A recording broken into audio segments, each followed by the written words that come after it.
This is Bridget with Life on Spectrum, and today's episode is basically talking about teen hygiene. It's like an overview for all teens.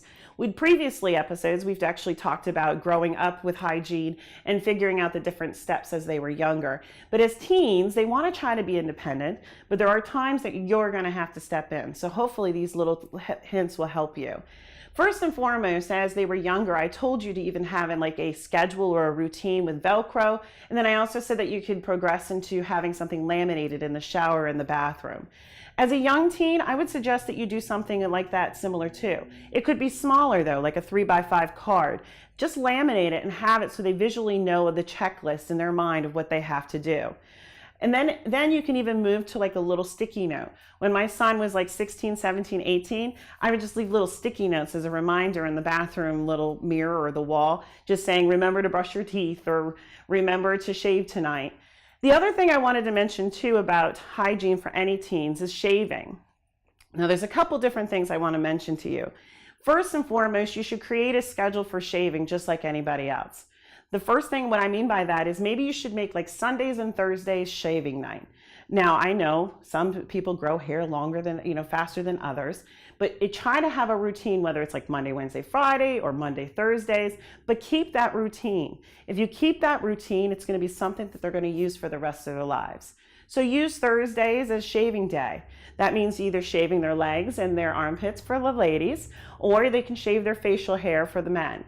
The other thing you have to keep an eye on is actually cleaning up after they're shaving. One of the things my son still needs reminders of to this day at the age of 22 is how to rinse out the sink after you shave your face. Make sure you can always, like I said, use a little sticky note, or if you have to, have a verbal reminder. Make sure they understand that it's their responsibility to clean up their mess, and it's necessary to keep a clean, bathroom. Speaking of shaving, the other thing you have to be aware of is the different types of razors. Now for men and women, I have found that most of people on the spectrum do not like electric razors.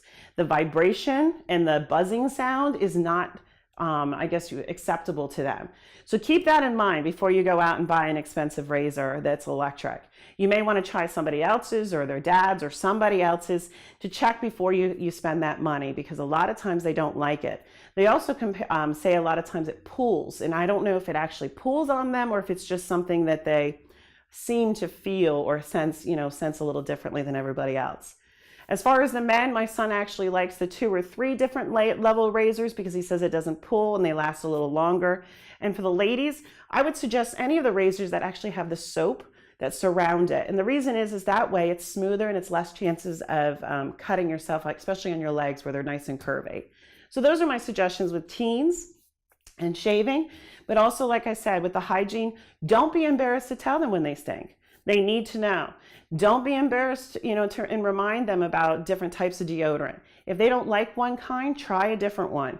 It's one of those things that you're going to have to keep trying until they find the right one. My son actually uses a spray to actually smell good, plus like a cake deodorant, not the gel kind. So just keep those in mind. Those are the 2 that he prefers. It might take you a while, but don't give up and find the one that they're going to like and they're going to use every day. I hope this helps, and it's Bridget with Life on Spectrum. Thanks for watching that episode, and make sure you come back and join us again for upcoming videos. They'll be uploaded almost on a daily basis. Also, if you really enjoyed us, like us below, or even leave a comment for us to respond back to. And if for all of you that are really involved in the Life on Spectrum, make sure you subscribe to our YouTube channel.